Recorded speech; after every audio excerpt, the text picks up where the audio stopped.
So today, we will actually start talking about how the laser itself is constructed and what materials it's going to need, and also the fact that how the things that we were talking about actually work when it comes to lasers. Are we ready? Okay, so here we go. So in order to first understand lasers, we have to understand superposition.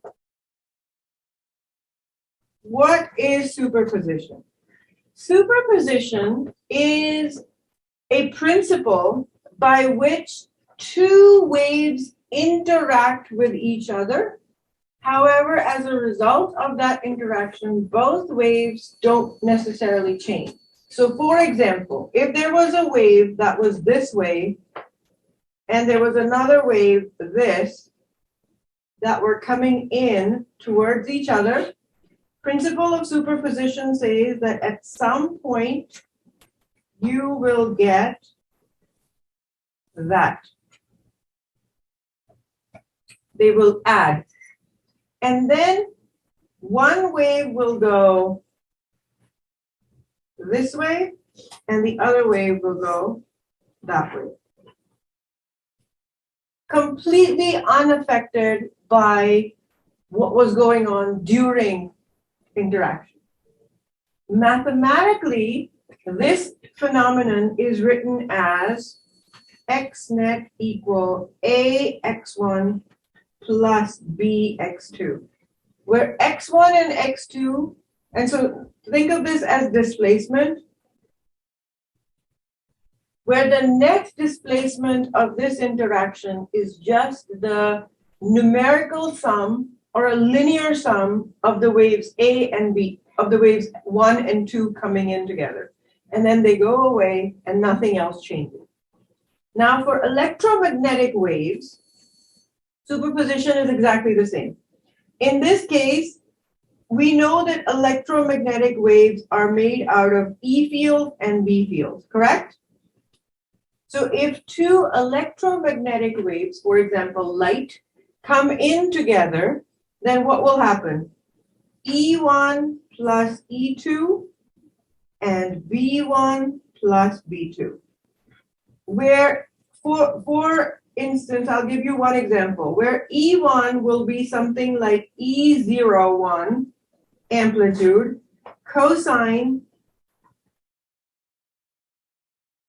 of KR minus omega t plus whatever phase angle it has, and E2 will be E02 cosine of KR2 minus omega t plus phi 2, where E01 and E02 are the amplitudes. Anyone remember what K was? The wave number. And anyone remember what omega was? The angular frequency. So where K is the wave number, K is 2 pi over lambda. Omega is the angular frequency, where omega is 2 pi f. And phi is just the phase.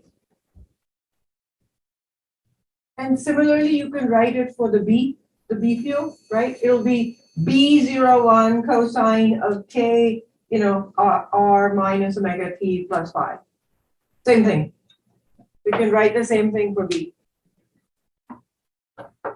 The important part now to remember is the fact that when superposition happens, it doesn't affect the original waves themselves. That is fundamental to our understanding.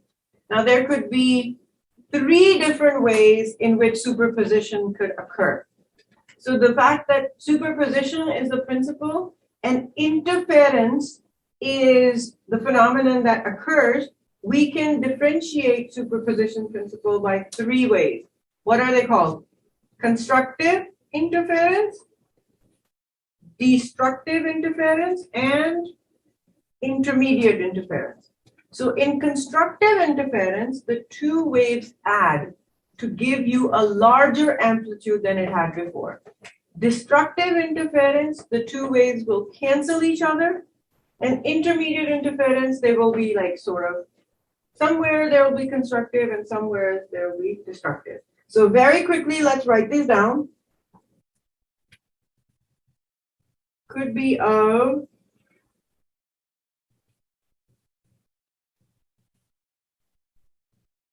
three types. They could be constructive, they could be destructive, or they could be intermediate. In constructive interference, two waves coming in will add, give you a larger wave.